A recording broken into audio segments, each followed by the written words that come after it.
고린도후서 13장입니다. 원래 시편 말씀인데 그 고린도후서 마지막 장 하고요. 시편은 수요 예배 때 저희가 강해를 하고 있으니까 계속해서 그 시편 강해는 그렇게 수요일 예배로 들으시면 되겠습니다. 고린도후서 13장 1절에서 10절까지입니다. 제가 1절 읽고 교독하기로 하겠습니다. 아멘. 네, 오늘 본문은 그동안 사도 바울이 고린도 교인들을 향한 마음을 여러분 알 수 있었잖아요. 계속 눈물로 또 온유함과 관용함으로 계속해서 권고하고 또 돌이킬 것을 촉구했는데, 그럼에도 불구하고 회개치 않고 계속 죄악과 불의를 행하는 그런 자들이 있었습니다. 그래서 사도 바울이 고린도 교회를 방문할 때 이제 내가 전에 죄 지은 자들과 그 남은 모든 사람에게 미리 말하는데 내가 다시 가면 용서하지 않을 거야라고 좀 무시무시한 말을 합니다. 그동안 사도 바울이 얘기했던 것과는 조금 다른 부분들이 있습니다. 돌아오길 바래. 내가 울면서 너를 계속해서 기도하고 있으니까 돌아오길 바래. 계속 이랬다가 이제는 내가 용서치 않을 거야, 그런 말을 하는 것입니다. 이런 그 사도 바울의 단호함이 왜 하필이면 맨 마지막 장에 있을까라는 생각을 해보게 되죠. 그렇다면 우리가 그럼 도대체 무슨 죄가 그렇게 많길래 사도 바울이 용서하지 못한다라고 얘기했을까? 이 용서받지 못할 죄들에 대해서 11장에는 이렇게 얘기를 하고 있습니다. 내가 갈 때 내가 여러분에게 기대했던 모습을 찾지 못하거나 여러분이 나에게서 기대했던 모습을 찾지 못할까 두렵습니다. 여러분 중에 말다툼과 시기와 분냉과 편가름과 중상모략과 남의 말하기와 거만함과 무질서가 있을까 두렵습니다. 내가 다시 갈 때 하나님께서 여러분 앞에서 나를 낮추실까 두렵습니다. 전에 죄에 빠졌던 사람들이 자기들이 행한 더럽고 음란하고 방탕한 생활에 대해 회개치 않은 것을 보고 내가 슬피 울지는 않을까 두렵습니다. 여러분 한번 생각을 해보시죠. 여기서 뭐 말다툼, 시기, 분냄, 편가름, 중상모략, 남의 말하기를 좋아하는 것, 거만한 무질서, 이게 여러분 이 고린도 교인들의만 모습이지는 않지 않습니까? 이런 것들이 우리한테 전혀 없는 거라고 여러분 말할 수 있는 사람이 여기서 누가 있겠습니까? 물론 해소는 안 되죠. 안 하면 좋지만 우린 이건 용서받지 못할 죄라고까지는 생각지 않단 말입니다. 뭐 그럴 수 있지, 살다 보면. 대수롭게 여기지 않은 것들에 대해서 사도 바울은 왜 그렇게 단호하게 얘기하느냐? 왜요? 그거를 우리가 좀 생각을 해봐야 되죠. 그러면 사도 바울은 왜 이러한 우리에게 보편적으로 있을 수 있는 것들을 갖고 단호하게 용서하지 못한다고 말하고 있습니까? 여러분 우리가 원론적으로 좀 돌아가서 생각을 해봅시다. 하나님께서 창조한 이 피조물, 우주 만물들은 모두 두 가지 관계로 이루어졌고 또 서로 교통하도록 이루어졌습니다. 이 관계와 교통이 서로 맞물려서 돌아가는 거죠. 왜냐하면 삼위일체 하나님의 그게 본성적인 그런 본질이기 때문에 그래요. 우리가 하나님의 속성과 하나님의 형상과 이미지로 우리가 창조되었다 그러면 당연히 하나님의 피조물로서 관계하고 교통하는 게 자연스러운 거란 말입니다. 그렇죠? 그래서 우리가 사도신경에 성도가 서로 교통하는 것과 이게 바로 교회예요.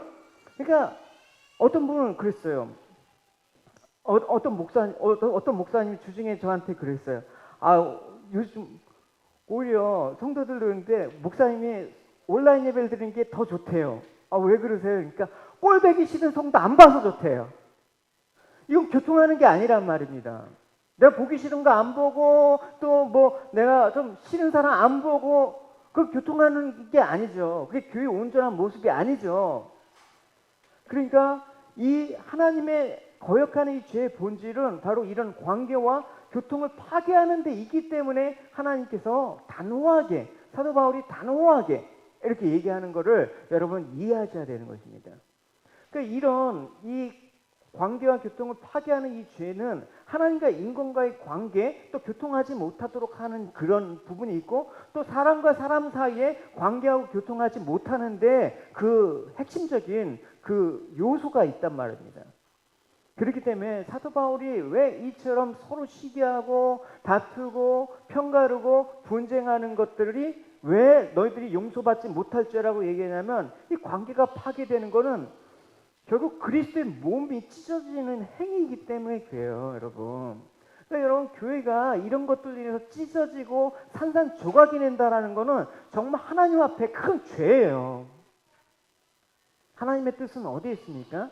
하나님의 뜻은 하늘에 있는 거나 땅에 있는 모든 것들이 다 그리스도 안에서 통일되게 한다라는 것을 원하신대요. 그게 하나님의 뜻이래요. 그 통일되기 위해서 필요한 게 뭐예요? 화목이에요. 우리는 하나님과 우리와의 관계 속에서 화목될 수가 없어요. 통일될 수가 없어요. 내 생각 따르고 하나님 생각이 다른데 어떻게 가겠습니까? 무엇밖에 없습니까?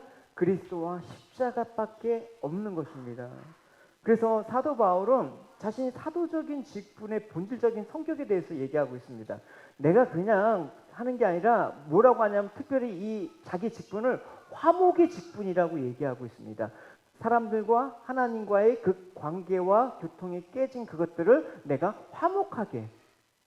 그래서 여러분, 누가 가면, 누가 개입되면 그 사람이 중재가 잘 돼가지고 화목하게 되는데, 누가 껴들면 꼭 그냥 분란이 일어나고 깨지는 사람이 있어요, 여러분. 그런 사람들은 올바른 성도가 아니에요.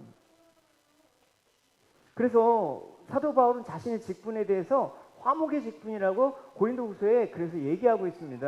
같이 읽어봅시다. 시작. 이 모든 것이 하나님께로부터 왔습니다. 하나님께서는 그리스도를 통해서 우리를 자신과 화목시키고 또한 우리에게 화목의 직분을 만들었습니다. 그러니까 내가 가서 화목이 되지 않으면 온전한 그리스도의 몸이 아니에요. 그러니까 늘 모이면 삼삼오오 모여서 남의 얘기나 하고 남의 험담이나 하고 분란시키고 이런 모습이 있어서는 안 되는 것입니다. 그게 바로 거짓 선지자, 이 고린도 교회에 침투한 거짓 선지자들이 한 일이었습니다. 그래서 교인들은 막 선동하는 거예요. 그들 주장의 핵심은 뭐예요?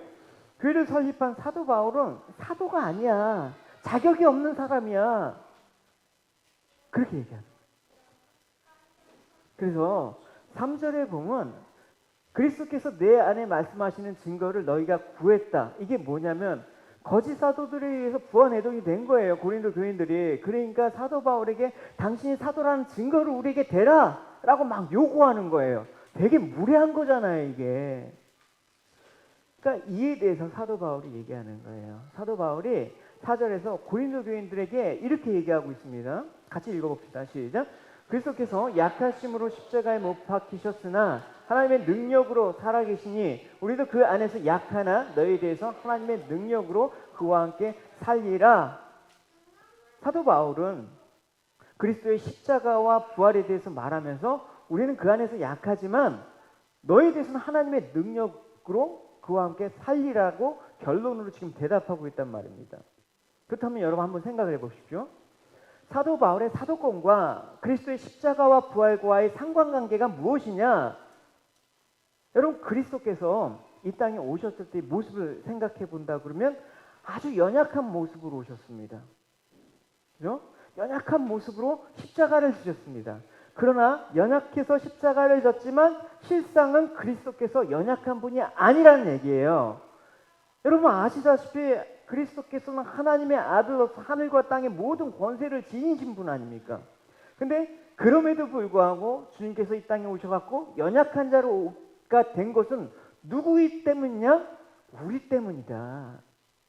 우리가 약한 존재이기 때문에 우리의 연약한 우리를 구원하시기 위해서 우리와 동등된 모습을 취했을 뿐이지 동등된 모습을 취했다고 연약한 게 아니다라는 것입니다.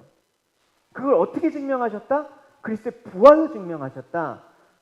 연약한데 어떻게 부활이 되냐? 주님의 능력이 있기 때문에 부활하신 거다. 왜냐하면 우리가 세상 가운데 제일 무서운 게 뭐예요, 여러분? 에? 제일 무서운 게 뭐예요? 죽는 거 아닙니까? 사망이 제일 무서운 거예요. 다 죽을까봐 살려고 노력하는 거예요. 그 사망이 이 세상에서 가장 강력한 존재인데 주님께서 부활하심으로 뭐가 증명됐어요? 사망을 이기셨다라는 거예요. 그럼 사망을 가장 강한 자를 이긴 존재가 제일 강한 거 아닙니까? 그래서 주님이 약하셨지만 사실 주님께서 힘이 없어서 약하신 게 아니라 주님이 가장 강하신 분인데 너희들의 구원을 위해서 약해지셨을 뿐이야. 그걸 지금 고린도 교인들한테 알리는 것입니다. 주님께서 얘기하셨죠. 헌금도 그래요. 여러분, 고린도 8장에서 헌금에 대해서 말씀하시는데 이렇게 말씀하세요. 여러분, 우리 주 예수 그리스도의 은혜를 알고 있습니다. 그분은 부유한 분이시지만 여러분을 위해 가난하게 되셨습니다. 그분이 가난하게 되심은 여러분을 부유하게 하기 위해서라는 것입니다. 여러분, 헌금 얘기를 하면서 그 원리를 왜 얘기를 하냐면 예수님께서 원래 부자였어요. 부유하신 분이었어요. 모든 게 주님 것인데 근데 가난하게 되셨대요. 그 가난하게 되시면 우리가 가난하기 때문에 우리를 부유하기 위해서 가난해지셨다라는 것입니다. 마찬가지입니다. 이걸 그대로 대입해요. 부유하신 분. 주님께서는 가장 강하신 분이다. 가난하게 계셨는데 주님께서는 강하신데 약하게 되셨다. 우리를 부유하게 하셨는데 약하게 되시면 십자가로 인해서 우리를 구원하시기 위해서 이런 것들이 사도 바울이 대입이 된단 말입니다. 그러니까 우리도 주님 안에 있기 때문에 우리도 세상 보기에는 약해 보여. 약해 보여. 그러나 약한 게 아니라니까. 너희들이 내 모습만 보고 외모를 취하는 너희들만 모습 보고 내가 하찮게 여겨지고 별 볼 일 없는 사도로 여겨지겠지만 나는 주 안에서 강한 자야. 근데 약하게 되면 너희들을 구원하기 위해서 화목의 직분을 받았기 때문이야. 그걸 지금 얘기하는 것입니다. 그래서 우리가 우리들은 약하나 예수 권세 많도다. 우리 약해 보여요. 그러나 이 약함을 해서 내게 주신 부활의 능력이 나타남으로 인해서 너희들이 살게 되는 거야. 이 내용은 세상이 알 수 없어. 사람이 알 수가 없는 거야. 이게 바로 믿음이라는 것입니다. 약해 보이죠. 우리가 잠깐 믿음을 얘기하면서 전지전능하신 하나님을 말하면서 믿음대로 된다. 내 소원대로 된다라는 말을 너무나 들어왔죠. 우리가 믿음대로 안 되는 게, 내 믿음대로 안 되는 게 믿음이에요. 왜? 하나님 뜻대로 되게 하니까. 그래서 하나님은 늘 우리에게 어떤 방법으로 하시냐? 늘 약함으로 하나님의 능력을 드러내는 방법을 사용했습니다. 절대 여러분 강해지려고 하지 마십시오. 싫죠. 강해지고 싶죠. 사람은. 고린도전서 1장 27, 28절에 그러나 하나님께서는 지혜로운 것을 부끄럽게 하시려고 세상에 미련한 것을 선택하셨고 강한 것을 부끄럽게 하시려고 세상에 약한 것을 선택하셨습니다. 하나님께서는 세상에 미천한 것과 멸시받는 것 그리고 아무것도 아닌 것을 선택해서 유력한 것을 멸하셨습니다라고 얘기하고 있습니다. 그러니까 하나님께서 그의 백성을 구원하시는 방법은 뭐예요? 세상에서 가장 미련하고 약한 거, 비천한 거, 멸시받는 거, 아무것도 아닌 걸 통해서 주님께서는 구원을 나타내셨다. 그것이 무엇이냐? 십자가다.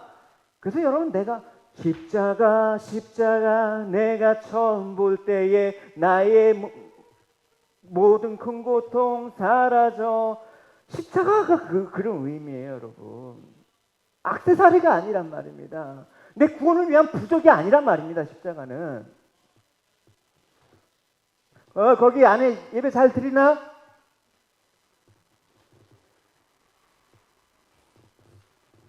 그래서 고린도전서 1장 23절 24절에는 이렇게 얘기하고 있습니다. 하지만 우리는 그리스도께서 십자가에 못 박히셨다고 전합니다. 이것이 유대인들에겐 걸려 넘어지는 것이고 이방인들에게는 어리석은 것이다. 지금 딱 그런 얘기죠. 십자가 얘기하면 딱 지금 이런 분위기죠. 유대인이 되었든지 그리스도인이 되었든지 그 부르심을 받은 사람에게는 그리스도는 하나님의 능력이고 하나님의 지혜이다라고 얘기하고 있습니다.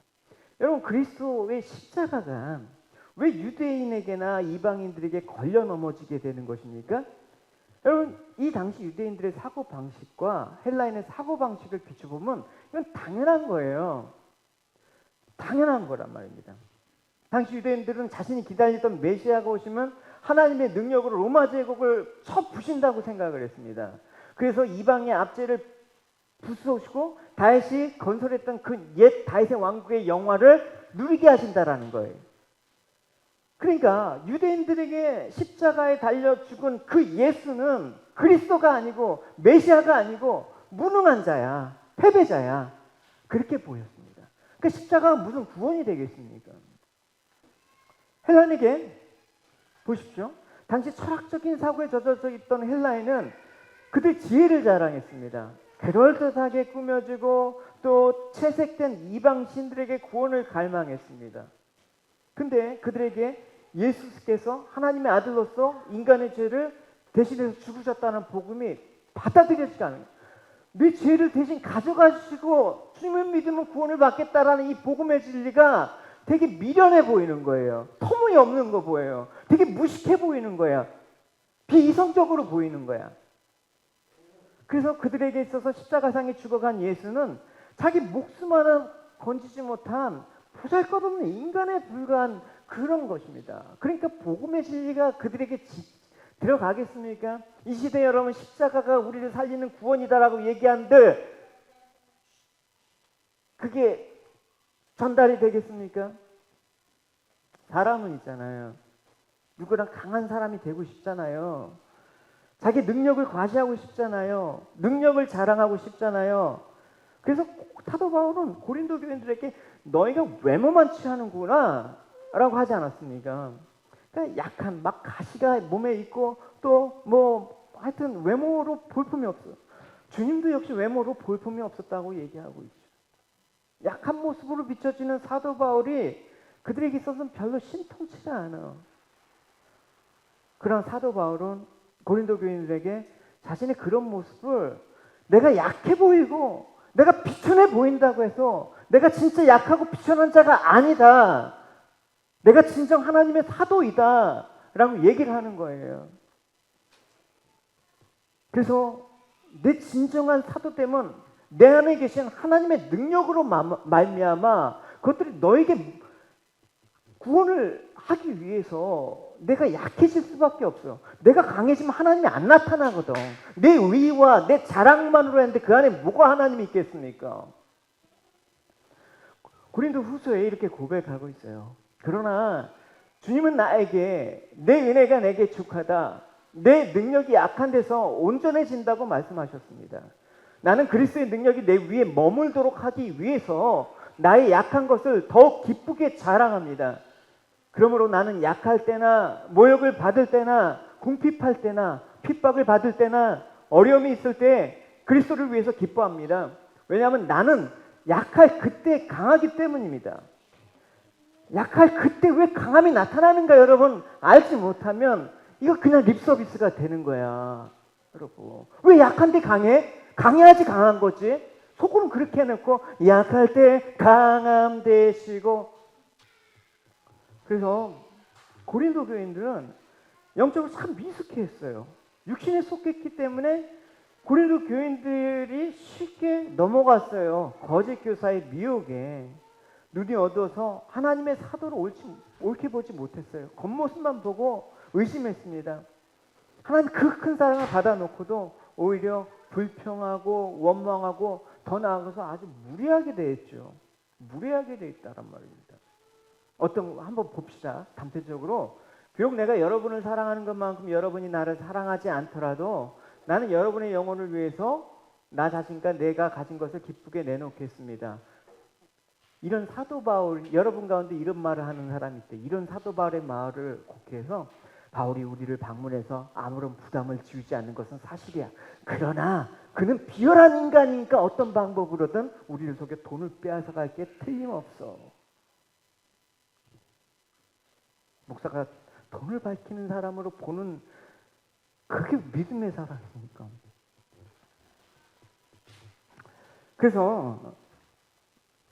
그래서 이렇게 사도 바울은 그리스도로 인해서 약해지고 겸손한 자신의 겉모습만 보고 이 사도권을 의심하고 죄를 계속해서 범하고 있는 그들에게 징계와 심판을 한다. 내가 용서하지 않을 것이다. 왜?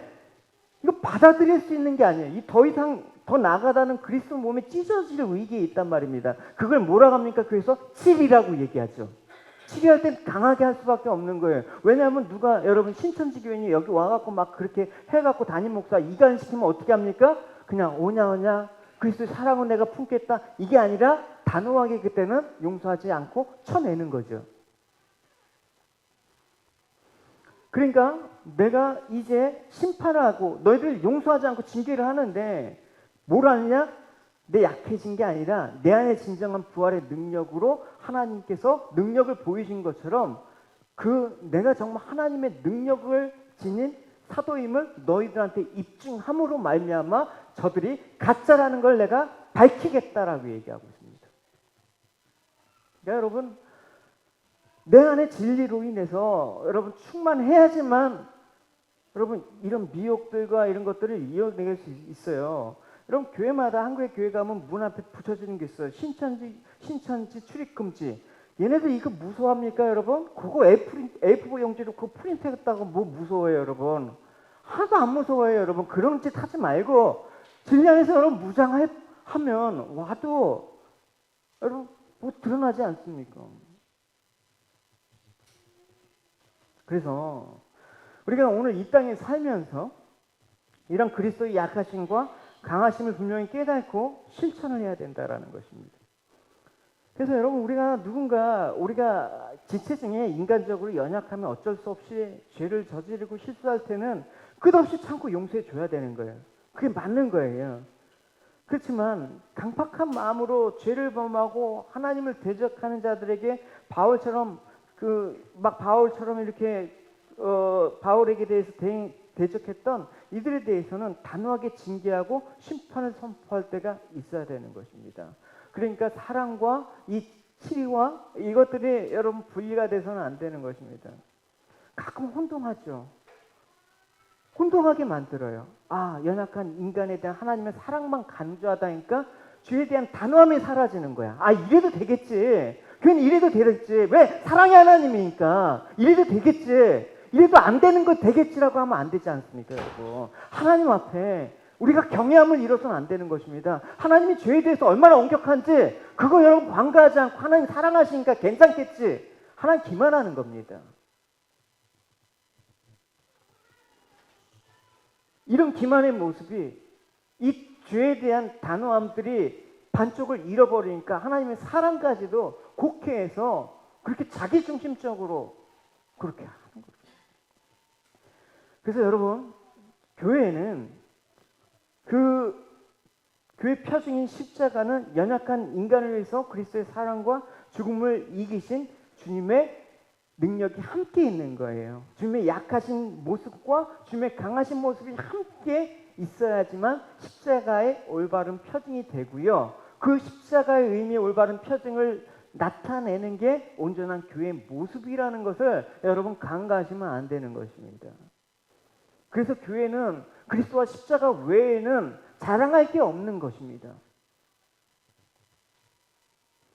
그래서 우리의 연약함으로 인해서 범죄하는 자들에게 끊임없이 이해와 사랑으로 대하고 또 말씀을 대적하는 거에 대해서는 단호하게 여러분 진리로 단호하게 대처를 해서 교회가 진정한 세상에 나타내는 복음의 십자가의 표징이 여러분 되시기 바랍니다.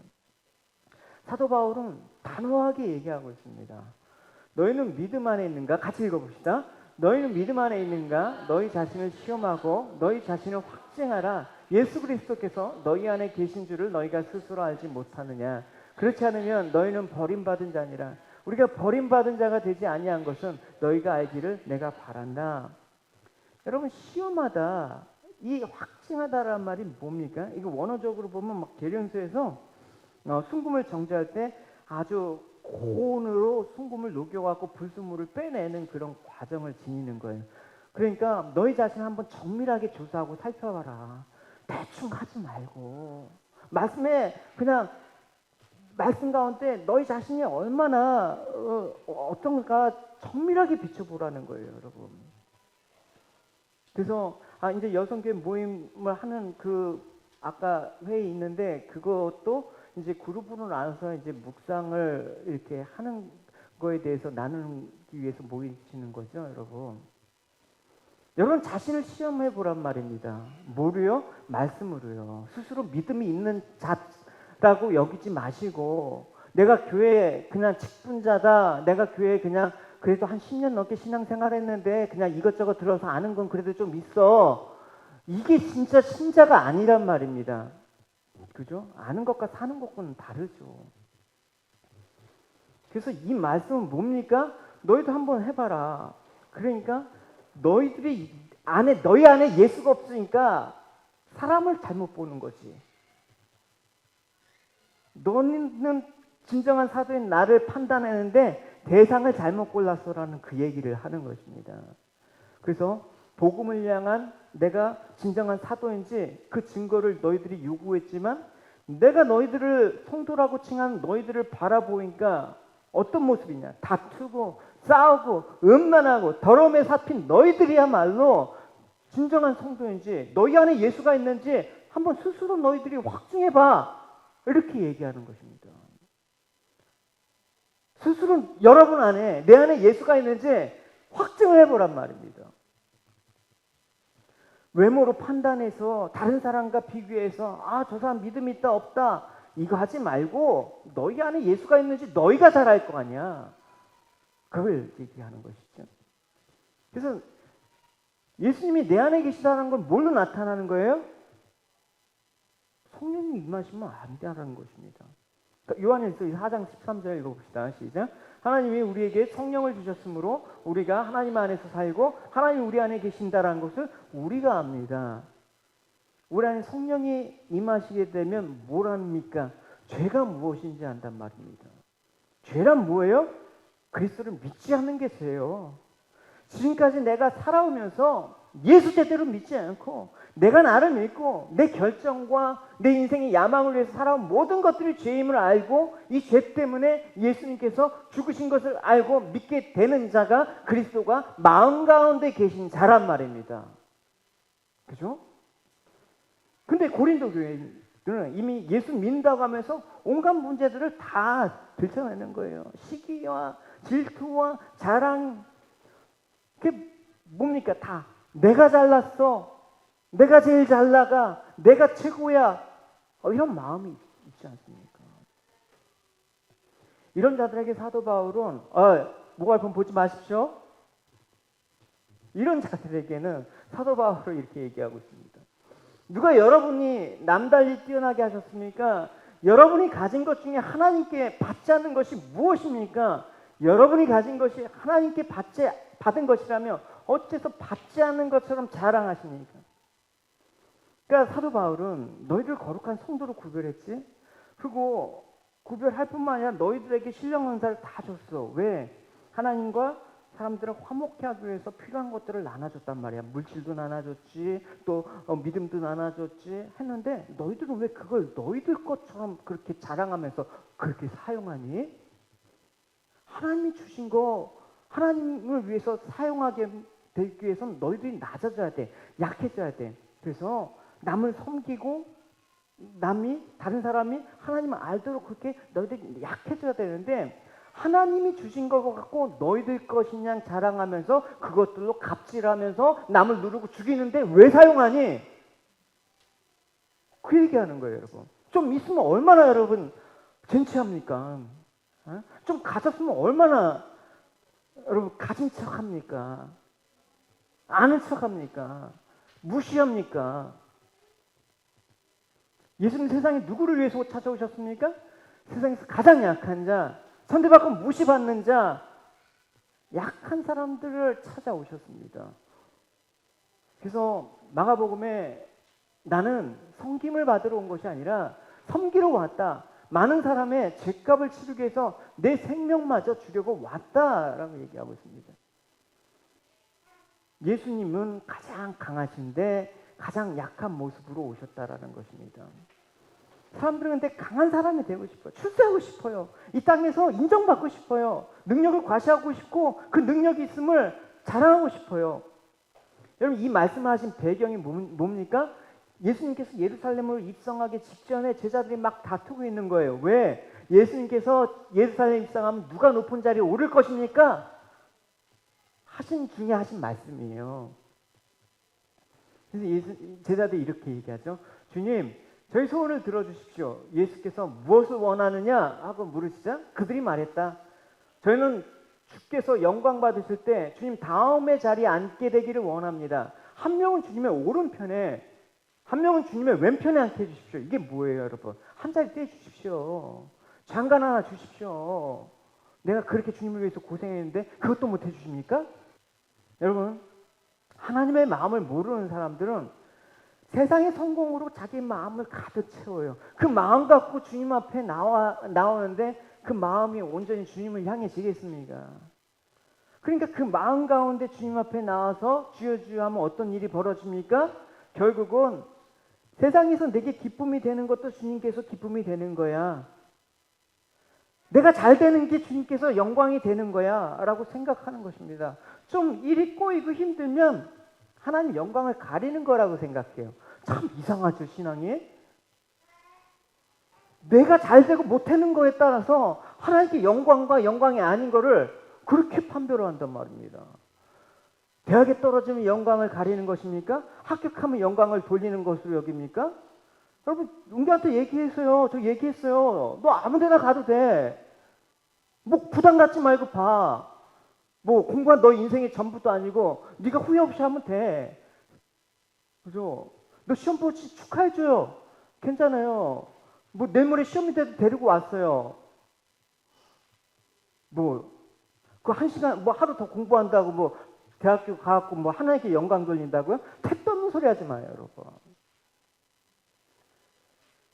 하나님의 마음을 전혀 모르고 있는 악한 인간의 죄의 실상이 그런 거예요. 모든 게 나의 채워짐으로 인해서 하나님의 축복이라고 생각을 해요. 그런 거 버리십시오, 여러분.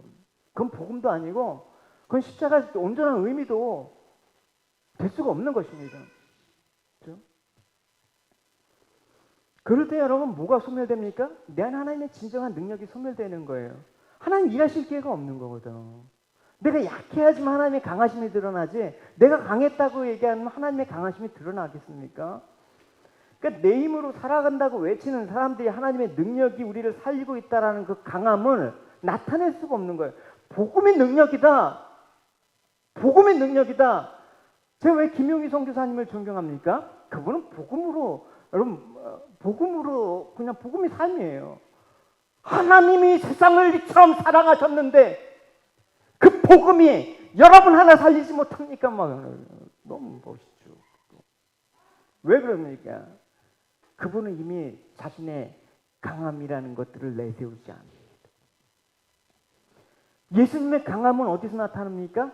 약해진 모습으로 하나님의 능력을 드러냈기 때문에 십자가의 부활과 능력이 우리를 살린 겁니다. 성도는, 믿는 사람은 자기의 능력으로 사는 게 아니라 하나님의 능력으로 살아가는 것입니다. 할렐루야. 나는 약하지만 하나님의 은혜와 능력이 나를 살린다라는 것을 보여주는 것이 믿음의 삶입니다, 여러분. 그래서 교회는 그렇게 약한 사람들이 모여야 되는 것입니다. 6절에 사도 바울은 자신의 약함을 자랑하는 것이 바로 이와 같다. 하나님의 능력을 드러낸 도구가 되기 위해서다라고 6절은 고백하고 있습니다. 그래서 너희들이 이렇게 착각하지 않기를 바래. 우리가 버림받은 자가 아니라 사실은 강한 자야. 하나님께서 사용하시는 자다라는 것을 너희가 알길 바래. 이렇게 얘기하는 것입니다. 사도 바울이 약하고 버림받는 것처럼 보여요. 좀 믿는 가정에 왜 저런 일이 일어나? 왜 믿음이 좋다고 하면서 왜 저렇게 저런 일이 일어나? 이거 엉터리네. 그 사람이 엉터리야. 그게 엉터리예요. 그 엉터리 같은 신앙으로 우리가 지금까지 신앙생활을 해왔어.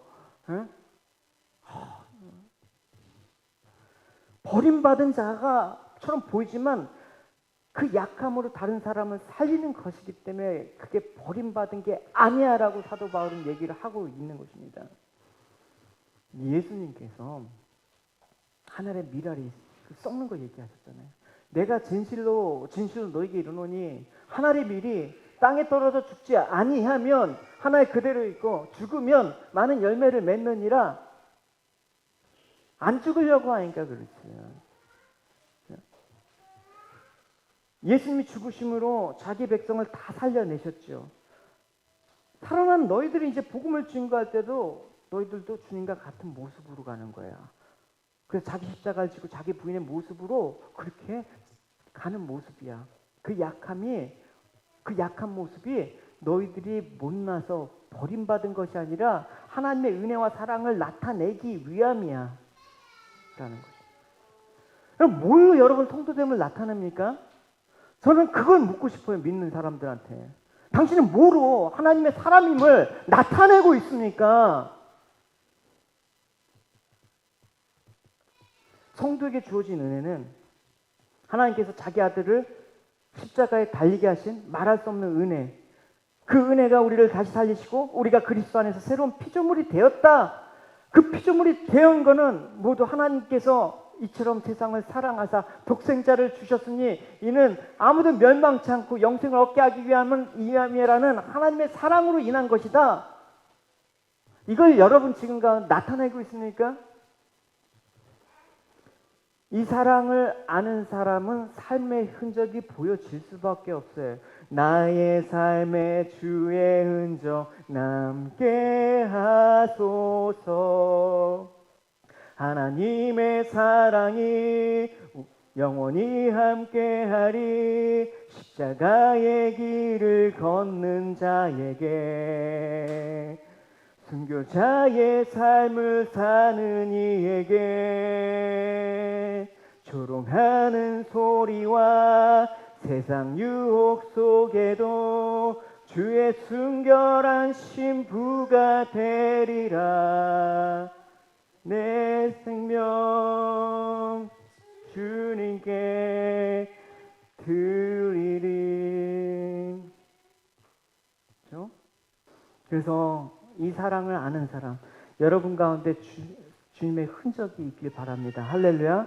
그걸 사도 바울은 그리스도의 향기로 또 표현한 바가 있습니다. 그 흔적은 뭡니까?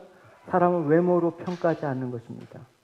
약해지는 것을 거부하고 약한 자를 무시하는 것이 십자가에 달리는 예수 그리스도를 무시하는 거예요. 사람 무시하는 사람 정말 그래서 안 되지만 저는 별로 안 좋아하는 것 같아요. 왜 사람 무시해요? 좀 가진 거 없다고 무시를 하나? 좀 능력이 없다고 무시를 하나? 그래서 사도 바울은 복음이 요구하는 길이라면 주님께서 능력을 나타내시기 때문에 내가 설사 죽음의 길이라고 해도 내가 마다하지 않겠습니다. 내가 약해진 것은 누구를 위해서입니까? 그래서 사도 바울은 너희를 위해서 약해졌다라고 얘기하는 거예요. 내가 능력이 없어서 약해진 게 아니라 너희를 위해서. 늘 사도 바울은 교회에 대한 염려였습니다. 제 염려와 고민은 뭐겠습니까? 여러분, 제 한 몸 잘 먹고 잘 사는 게 염려겠습니까? 늘 교회에 대한 염려밖에 없는 거예요, 여러분. 그건 좀 알아주셨으면 좋겠어요. 사도 바울이 그랬던 것처럼. 고린도후서 11장 28절에서 30절에 그 밖의 것은 제쳐놓고라도 모든 교회를 염려하는 염려가 날마다 내 마음을 누르고 있습니다. 누가 약해지면 나도 약해지지 않겠습니까? 누가 넘어지면 나도 애타지 않습니까? 꼭 자랑해야 된다면 나는 약점을 자랑하겠습니다. 그러니까 사도 바울의 염려와 약해짐은 교회에 대한 것이었습니다. 자기에 대한 염려가 아니라 교회에 대한 염려로 가득한 것이 사도 바울의 마음이었습니다. 교회가 커지고 작아지는 게 염려거리가 되는 거 아니에요, 여러분. 교회가 진리의 말씀 위에 서고 말씀대로 살아가는 교회가 되느냐가 문제예요, 여러분. 뭐 교회 해갖고 건물 뭐 짓고 그게 뭐 교회입니까, 여러분? 이 코로나 시대에 더군다나 교회의 의미는 그런 게 아니라는 걸 우리는 더 잘 알고 있지 않습니까? 여러분 말씀대로 진리 위에서 여러분이 교회가 되셔야 되는 것입니다. 이곳이 교회라고 생각하면 여러분 이 예배당을 벗어나는 순간 여러분은 예배자가 아닌 거예요. 이곳은 교회가 아닙니다, 여러분. 모이는 예배당일 뿐이에요. 교회로 착각하지 마시고 여러분이 교회이기 때문에 교회에 대한 염려를 하십시오, 여러분. 내 자신이 거룩한 성전인가? 내가 정말 주님께 순결한 주의 자녀인가? 그래서 복음만을 증거하기에 힘썼던 사도 바울. 그래서 사도 바울은 8절에 고백합니다. 같이 읽어봅시다.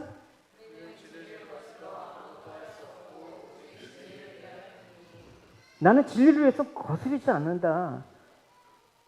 그러니까 이것이 사도 바울이 가진 주님의 마음이에요. 주님의 마음은 무엇입니까, 여러분? 주님의 마음을 본받는 자, 주님의 마음을 본받는 자. 그 십자가 희생 아닙니까? 그리고 그 십자가 희생 때문에 내가 이렇게 지금 존재하고 있다는 거 아는 사람 아닙니까?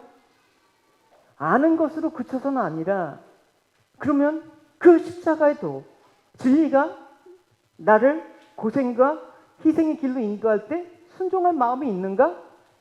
아는 것과 사는 것은 전혀 다른 문제라는 것입니다. 그 전혀 다름에 있어서 나는 그냥 알고만 있는 사람으로 산다 그러면 그 안에 복음의 능력은 나타날 수가 없습니다. 그렇죠?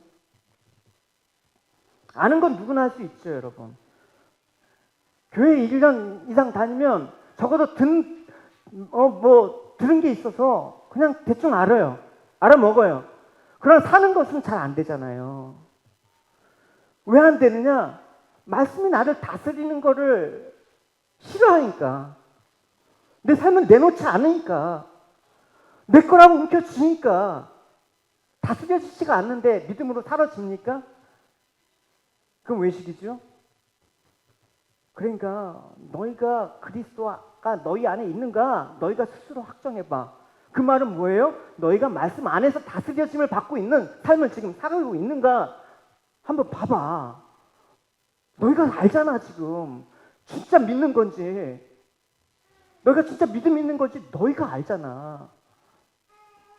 사람은 각자 유익을 추구하면서 살아가기 때문에 주님의 마음으로 살아가는 사람보다는 자기 유익과 자기 희생으로 얻어지는 그 이웃에 대한 기쁨보다는 자기의 유익이 더 기쁘기 때문에 하는 거예요, 여러분. 그렇죠? 그래서 무슨 일이 있으면 내가 좀 희생해서 좀 지체들을 좀 유익하게 하는 방향으로 가는 거, 그게 성숙한 교회예요. 그게 성숙한 교회란 말이에요.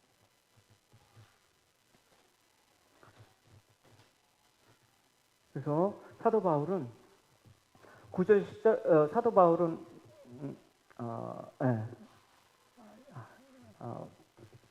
43번 사도 바울은 9절 10절 가운데 보면 이제 제 가운데 고린도 교인들에게 엄중한 심판이 있을 것임을 경고하고 동시에 두 가지 마음이 있어요, 여러분.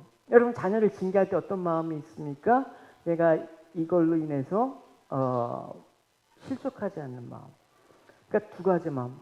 깨닫고 말씀으로 들어와 온전해지길 바라는 그런 마음이 같이 있어야 되는 것입니다.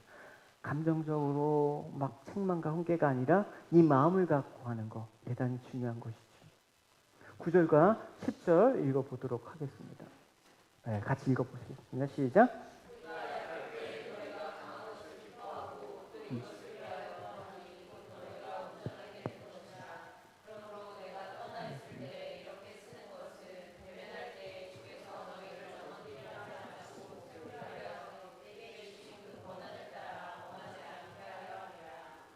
Peter, please read to us.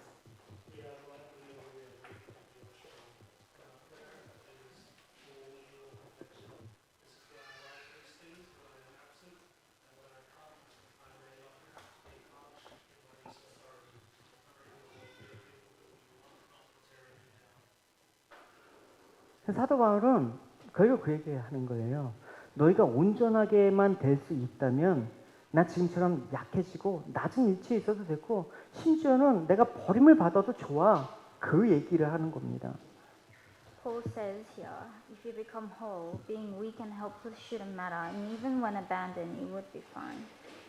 그러니까 이를 보건대 사도 바울이야말로 진정한 복음을 통해서 고린도 교인들을 나는 영적인 아버지라고 할 수가 있습니다. We can't deny that Paul is the father of the Corinthian church through faith. 왜냐하면 이것이 바로 자녀를 위해서라면 어떠한 희생을 감수하려는 부모의 마음이기 때문에 그래요. Why? Because a parent is willing to sacrifice themselves for their children. 여러분 자녀 길러 보셨잖아요. 기르고 계시잖아요. 그 부모의 마음이 어떤 건지 이제 교회에게도 또 지체들에게도 그 마음을 갖고 살아가시는 여러분이 되시길 바래요. And I'm aware some of you already know that what that feels like, and I want you to adopt that feeling and that treat each other the same way you treat your children. 그러니까 이 부모의 마음은 이 땅을 사는 성도된 우리의 마음, 세상을 향해서 당연히 가져야 될 마음이라는 것입니다. This parent-like attitude is what we should adopt as Christians. 그래서 하나님께서는 세상이 당신을 거역하고 죄악의 길을 가는 것을 미워하기보다는 오히려 그것을 불쌍히 여기고 아파하셨습니다. When God sees you walking down the sinful path, He does not see with hate, but rather pity. 성경은 요한복음에 말씀하셨죠. 우리 잘 아는 말씀이지만 그 잘 아는 것과 사는 건 다르다고 얘기했죠. 내가 이렇게 살아보겠습니다라고 생각하고 한번 읽어보시기 바랍니다. 같이 읽겠습니다. 시작. 하나님이 세상을 이처럼 사랑하사 독생자를 주셨으니 이는 그를 믿는 자마다 멸망하지 않고 영생을 얻게 하려 하심이라. 하나님이 그 아들을 세상에 보내신 것은 세상을 심판하려 하심이 아니요 그로 말미암아 세상이 구원을 받게 하려 하심이라. For God so loved the world that He gave His only one and only Son, that whoever believes in Him shall not perish and have eternal life. For God did not send His Son into the world to condemn the world, but save the world through Him. 이게 하나님의 마음이셨어요. 이 하나님의 마음이 있으니까 주님께서도 이 땅에 오셨을 때 그 마음을 품으셨던 것이죠.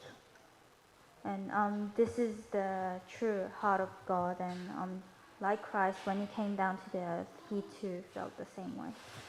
여러분들도 주님의 마음이 있다고 한다면, 여러분 안에 그리스도가 계시다면 이 마음이 동일하게 나타날 수밖에 없는 거예요. And if Christ is within you, then you too will feel the same. 안 그러면 가짜란 말입니다. If not, then it's fake. 예수님께서 예루살렘이 심판을 받을 것을 미리 보시고 아 쌤통이다 통쾌하다 이러시지 않았습니다. 뭐라고 얘기하냐면 예수님께서 예루살렘에 가까이 오셔서 그 도시를 바라보고 눈물을 흘리셨다라고 얘기하고 Christ foreseen His death on the cross, and that He saw that Jerusalem would be judged. However, He did not see the sinful world with hate or judgment, but He felt pain and pity as He watched them. 그런데 우리는 인간적인 좁은 마음으로 죄악된 이 세상을 미워하면서 속히 심판이 임하기를 바랄 때가 있지 않습니까? There are times where you view the sinful world with hate and wish judgment upon it. 이 세상을 심판함으로써 하나님의 자녀가 자기 의를 또 빛나게 하는 그런 수단으로도 사용을 하죠. 많은 사람들이. And sometimes as Christians, you believe that when God comes down to the world for judgment, you'll feel more holy. 결코 하나님 백성의 마음이 아니에요. But that is not the way as Christians. 요나 선지자가 하나님의 심판이 니느웨성에 임하기를 바라면서 가져 시키면서 그때 하나님께서 뭐라고 하십니까? Jonah viewed judgment upon the city of Nineveh, but how did God respond to that? 다시 읽어봅시다. 하물며 옳고 그름을 가릴 줄 모르는 사람이 10만 명도 넘게 살고 있으며 짐승들도 수없이 많은 저 큰 니느웨성을 내가 아끼지 않을 수가 있겠느냐? But Nineveh has more than 120,000 people who cannot tell the right hand from the left, and many cattle as well. Should I not be concerned about that great city? 하나님께서는 이처럼 옳고 그름을 잘 분별하지 못하는 우리를 불쌍히 여겨서 아끼시는 분이라는 사실입니다. This is saying that just like that, God look out for the blind and looks out for the weak. 그래서 우리가 고린도 교인을 위해서 아파했던 마음을 가진 사도 바울의 안타까운 마음을 우리도 동일하게 이 세상을 살아갈 때 품고 살아야 된다는 거 잊지 마시기 바랍니다. And just like how we saw Paul today, and that parent-like attitude, I want you to adopt the same thing and apply it to people around you as well, especially within the church. 분명히 죄는 미워하십시오. 그러나 영혼은 불쌍히 여기십시오. Hate sin, but always pity the soul. 복음을 나타내는 데 있어서 주저하지 마시고 나의 약함을 마음껏 드러내십시오. And I want you to really open up your hearts that way to everyone. 우리 사도 바울의 마음을 이제 담아서 고린도 후서 맨 마지막 13장 그 마지막 단락에 사도 바울의 모든 마음을 담아서 이 세 구절에 담아놨습니다. 같이 읽으면서 고린도후서 마감을 하도록 하겠습니다. 같이 읽겠습니다. 시작. 마지막으로 말하노니 형제들아 기뻐하라. 온전하게 되며 위로를 받으며 마음을 같이하며 평안할지어다. 또 사랑과 평강의 하나님이 너희와 함께 계시리라. 거룩하게 입맞춤으로 서로 문안하라. 모든 성도가 너희에게 문안하느니라. 주 예수 그리스도의 은혜와 하나님의 사랑과 성령의 교통하심이 너희 무리와 함께 있을지어다. 우리 영어로도 천천히 같이 읽어봅시다. 시작. Greet one another with a holy kiss. All the saints send their greetings. May the grace of the Lord Jesus Christ and the love of God and the fellowship of the Holy Spirit be with you all. 예, 같이 우리 기도하시겠습니다. Let us pray. 하나님 감사합니다. Dear Lord, I thank you. 우리가 세상을 살면서 강하고 이기는 사람이 되어야만 살 수 있다라고 생각할 때가 많이 있었습니다. Lord, sometimes we believe that to survive in the world we have to be strong and be winners. 아니 지금도 그 생각을 떨쳐버리기가 참 힘듭니다. But still, even though we know it's wrong, we are difficult to get rid of that thought. 그러나 우리가 세상에서 이를 악물고 살았던 그 자리에 그 마음에 주님이 계셨는지 And then Lord, between that times, I want you to be there. 한 주일 동안 우리가 열심히 살았는데 내 삶의 자리에 우리 마음 가운데 주님이 계셨는지 모르겠습니다. But however, when we're living our lives lately, especially within the church, we wonder if you were present with us. 그래서 구원을 받은 것 같지도 않고 구원의 확신도 없고 늘 하나님 세상에 끌려가는 나의 연약한 모습들 주님 다시 한번 회복되길 원합니다. And here I repent about our choices we make and the sinful actions we chose. 부유하지만 가난한 모습으로 We may be poor, but I want you to appear more 강하지만 약한 모습으로 weak but stronger. 십자가의 부활과 죽음과 부활의 능력으로 우리를 구원하신 주님의 모습처럼 And just like how the power of resurrection, 저희들 주님 안에서 강하지만 약한 자의 모습으로 은혜의 능력이 있기를 소망합니다. and I want you to give the same blessing where we may appear weak, but we are strong. 우리의 약함이 오히려 주의 영광을 드러나게 하여 주시옵소서. And through our weakness, may you show our glory. 약할 때 강함 주시는 주님을 소망하며 나아가는 저희들 되게 하여 주시옵소서. And when we place hope in the Lord that gives us strength when we are weak. 감사드리며 예수님의 이름으로 기도드렸습니다. In Jesus' name I pray. 네. Amen. 우리 다 같이 일어서셔서 우리 말씀 생각하시면서 우리 찬양 들으시도록 하겠습니다. 여러분 다시 한번 고백합시다. 우리가 약하지만 주 안에서 강한 자임을 다시 한번 고백합시다. 그렇기 때문에 여러분의 지금 모습 갖고 실망하지 마십시오. 좌절하지 마십시오. 여러분들 그 안에 그리스도가 계시다 그러면 여러분을 통해서 하나님의 능력과 은혜와 영광이 드러날 것입니다. 할렐루야. 세상이 나를 모른다고 하더라도 여러분 걱정하지 마십시오. 여러분 마음 가운데 예수 그리스도 그 이름을 새기셨습니다. 다시 한번 주님의 이름을 열방 가운데 나타내는 여러분이 되시길 바랍니다. 세상이 당신을 모른다 하여도 주님은 그 이름 마음에 새겼네.